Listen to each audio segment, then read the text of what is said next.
If you've got $1,000, you got to do these three different things. Let me show you. All right, so the first thing you need to do with that $1,000 is you got to learn to pay yourself first. Most people, when they make money, they spend all of that money and then some. It's called Parkinson's law. They get money and then they spend it all.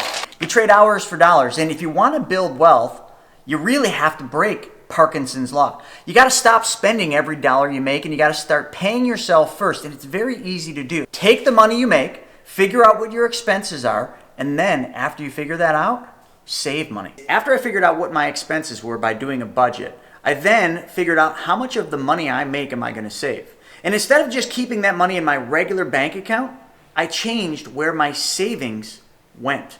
I put it into a different account. A private bank, if you will, my bank. How many of you have a bank account that just seems like a black hole? You put money in it, and then all of a sudden that money's gone. Because if you segregate the money you want to save into your own bank, the money doesn't disappear. It starts to build. So that's step number one. We got to break Parkinson's law. Step number two, you have to pay yourself with interest. You know, we spend our entire lives paying everybody else interest. We pay the bank's interest. We pay the creditor's interest. But the one person we need to start thinking about is us. We finance everything we buy, from the cars to the houses to the treadmills we buy. And we pay somebody else interest when we do that because we use a credit card, a line of credit. They make it so easy. You're either paying someone else interest or you're giving away money that you could earn interest on. So the most important part, step number two, is that you pay yourself with interest. And I'm going to show you exactly how to do that. You have to understand compound interest. And you think you understand it, but you probably don't. I used this calculator, which is investor.gov, to show you what $1,000 would do in 10 years. And you can see your total contributions of $85,000 grow to $105,000. You didn't have to work any harder for that money. You didn't have to do anything different. Your money was working for you because you put compound interest behind it. But there is a problem with compound interest. See, if you know anything about compound interest, it's probably from a bank. The bank has taught you to deposit your money in that savings account or that checking account. And in doing that, you do start earning interest on that money. You take that money back from the bank. You stop the flow of interest on that money. The best part about compound interest is not what you see on the screen. You want uninterrupted compound interest. We want to have access to the money that we put in there. We don't want to just leave it in somebody else's control. So let me show you how to do that. In other words, if you want to be able to put your money in the bank and then still take that money out to buy houses and cars and home remodels and debt consolidations, but you don't want to interrupt the interest that you're earning, there is a way to do it. And there's only one way, and it's a way that the wealthy know about, called privatized banking. What if there was the fountain of youth for money? A place where you could take your money, that $1,000, put it, and then you could still use that money while earning uninterrupted compound interest. It's very simple. It involves changing just one thing. And that one thing is where your money goes first. And that leads me to step number three. We have to move our money. If we think about what a bank does, do you take your money and give it to the bank, and does the bank put it in a little box in the back with your name on it? No. The bank moves your money. They take your money and they move it by lending it and creating more money through the process of movement.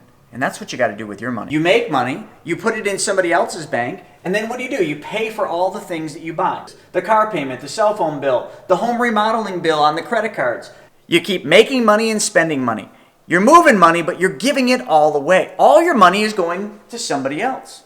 Let's change that by changing just one thing. And we found a place called your private bank where you can earn uninterrupted compound interest. Take your money out and let's start snowballing all your debts. Let's pay off the credit card. Take the $700 or whatever you're giving to the credit card and put that money back in your bank.